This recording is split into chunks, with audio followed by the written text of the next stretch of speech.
tense night for Blair as Midland voters give their verdict on the Butler report.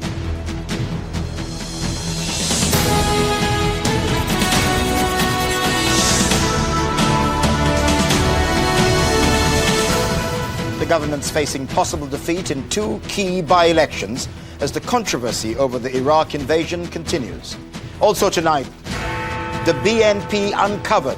Secret filming reveals hatred and violence. Hannah murder. A suspect is arrested and paraded by police in India tonight. And the big rail backtrack as the government takes control again. In London, how sweltering conditions on the tube in summer could become just a bad memory as underground water is tapped for air conditioning.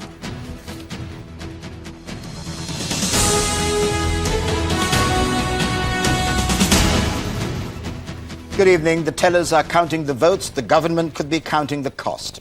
The day after the Butler report into that flawed intelligence on Iraq, Mr. Blair faced two tests of his popularity today in by-elections in Birmingham and in Leicester. The polls closed half an hour ago. Labour is defending big majorities, but it's going to be a tense night for the government. Our senior political correspondent John Ray is at the Leicester South count tonight. John? Trevor, of course it would be saying far too much and going far too far to say that the fate of Tony Blair has been decided here in this counting hall in Leicester and at another one just down the road in Birmingham tonight. But of course it is a big test in a week that we've already had Lord Butler's verdict, and tonight we get the more important verdict, the verdict of the people. Suddenly Iraq seems very close to home, close to the streets of Leicester, where a Prime Minister awaits a people's verdict on his war and on his reasons for war. Politicians only feel the pain where they're kicked where it really hurts, in the ballot box. And in Leicester, particularly among the city's large Muslim community, Tony Blair should be ready to reach for the aspirin in large doses. Are you normally a Labour voter? I haven't till now, so I've got to think twice now, and I've got it in my hand now, and I'm still thinking. Especially with the Butler report, when they're saying that there were flaws in the intelligence and the wording of the dossier was changed to make sure that it was more emphasis that he had the weapons of mass destruction. I think that's what changes people's, opinions. A vote for Labour is a vote for a bullet in the back of an Iraqi's head. Vote respect, vote against the war, vote against the... It's been hard for Labour, even for TV hardman Ross Kemp, brought in to bring out the Labour vote. I think the lesson is that Tony Blair must continue to be the brave Prime Minister that he is. That is, he does what he thinks right in the country's interests. He's not brave enough to come here, though. He hasn't featured once. I don't think Prime Ministers do come to by-elections. Labour voters are in reflective mood, some staying loyal, some with serious doubts. Tony Blair, he's a good guy. I mean, he runs the country well, I think. Nothing wrong with him. The whole weapons of mass destruction thing has called into question the whole integrity of the government. And as I said, if mistakes are one thing, but lies are a different matter. Only God, I'm voting for him. Oh, right, okay. The rest, the Lib Dems hope, will trust in them. Their pitch, anti-war, their candidate, quietly confident of gathering the protest vote. The Tories too have pulled out the campaign stops. They came second here last time round. Anything worse tonight would say little of their general election chances. But as the votes are counted tonight, it's in Downing Street, not in Leicester, that they're watching most closely.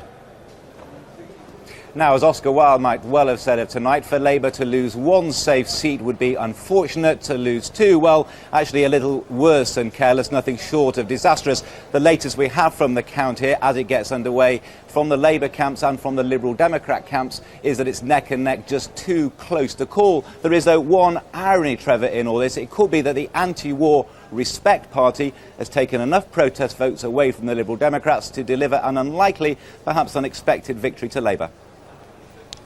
John Ray, thank you. The BNP's recent carefully polished veneer of respectability was shattered today by a television documentary.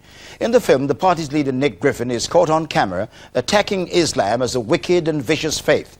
Other members of the party were shown threatening to blow up mosques and machine gun worshippers. Tim Rogers has our report. This is the image the BNP would like you to see.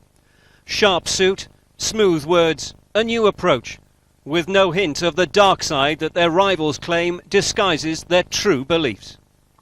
We're not appealing to racist sentiment. We're not appealing to racist sentiment. We're not appealing to racist sentiment. There's many moderate Muslims... But party chairman Nick Griffin seems to have been telling a different story, caught by a secret camera. And out of context. There's no knight on a shining, big horse with shining armour going to come to the rescue, kill the Islamic dragon. There isn't anybody. And if you've got young children in your family, or teenage girls, or slightly older boys, or pensioners, then you've got to stand up and do something for the British National Party, because otherwise they will do for someone in your family. That is the truth. Prospective candidate Stuart Williams and party member Steve Barkham, both filmed in the run-up to the last local elections, showed their dark side when they too were exposed. Back. What are you going to do with them? Shoot backies. That's all I want to do. Listen, you can't do this. If you're going to be a councillor, you can't talk nonsense. Barkham brags about beating up this Asian man during the Bradford riots. Give him a good because that's what he asked for. The BNP was formed in 1982 by John Tyndall, the co-founder of the National Front. In 1993, the party won its first council seat in a by-election in East London. In 1999, Nick Griffin, a Cambridge law graduate, took the helm. He's attempted to portray the party as mainstream and a legitimate political force. It now has 21 councillors across the UK, mainly in the north of England. Last month, it won more than 800,000 votes in the Euro elections with a 4% share of the vote. In Keighley, West Yorkshire, local councillor Kadim Hussain says he believes the secret filming shows the BNP's true colours. We know that they play on people's fears. We know that their policies are based on bigotry and hatred, creating tension within communities. But what we have seen last night, what has been exposed, I don't think, knowingly, many people would have voted for them.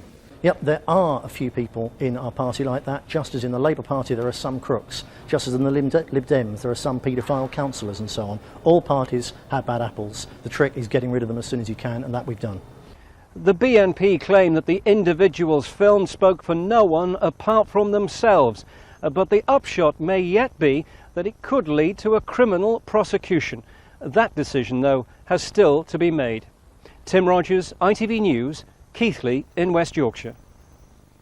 A man was arrested in India today over the murder of the Southampton teenager Hannah Foster. His capture followed the decision by Hannah's parents to go to the subcontinent to make a direct appeal for help in finding the prime suspect. He'd fled to India within days of the murder in March last year. John Draper has our report. Prime suspect in the murder of a British student. Maninder Pal Singh Kohli was brought before the Indian media today and insisted he did not rape and murder the teenager while living in Britain. I only want to say I am innocent. 17-year-old Hannah Foster was abducted from near her home in Southampton last year. Her parents have spent the last 12 months trying to track down her killer, a desperate search that this week took them to India. They offered a reward of nearly £60,000, a fortune in India, for information leading to Kohli's whereabouts. Within days, he was picked up. We would like to thank the people of India from the bottom of our hearts for their support and sympathy during our visit, which, as you know by now, has proved an emotional roller coaster for Hillary and myself. Hannah was on her way home from a night out with friends when she was raped and strangled. Her body was found in a country lane 2 days later. A huge police operation ensued. Detectives identified Kohli as someone they wanted to interview, but he'd returned to India and disappeared. The breakthrough came when Hannah's parents arrived in the Punjab and appealed directly to the Indian media. The publicity generated hundreds of calls, and Kohli was identified in West Bengal. In just 3 days since Hannah's parents arrived in India, the prime suspect has been found and arrested, and extradition proceedings begun. Now they're preparing to come home in the hope of getting justice for their daughter. John Draper, ITV News. A Moroccan man suspected of taking part in the September the 11th attacks has appeared before Bow Street Magistrates Court on a Spanish extradition warrant. The court heard that Farid Hilali made a phone call shortly before the attacks, suggesting that he was involved in planning an attack against American planes. Spain claims that he has links to a European al-Qaeda cell. Iraqi insurgents have blown up an oil pipeline near the northern city of Tikrit. There was also a car bombing today which killed 10 people. It went off outside a police station 130 miles northwest of Baghdad. And another report about the serial killer Harold Shipman says it was far too easy for him to order vast amounts of diamorphine, which he then used to kill some 215 people. The report calls for stricter rules on the way drugs are handed out to doctors.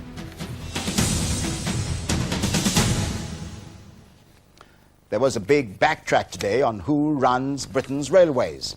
8 years on from privatisation, the government again assumes some major responsibilities. The private operators and Network Rail will still run the services, but the Transport Secretary will now have more control over spending and ultimately in improving performance. Paul Davis reports. Remember the old days when they used to tell us of the train? Well, we moved a step back towards the old nationalised British Rail network today when the government announced it was taking greater control of our train services. The proposals I'm announcing today streamline the structure and organisation of the railway. They provide a single point of accountability for performance and allow closer working between track and train. The railway's history is complicated and it hasn't always been a smooth ride. First stop, British Rail. For years the whole network was run by one national company. Then we arrived at privatisation. Tracks and signals were run by Railtrack, the engines sold off to 25 private rail companies. But services faltered, hit by breakdowns, delays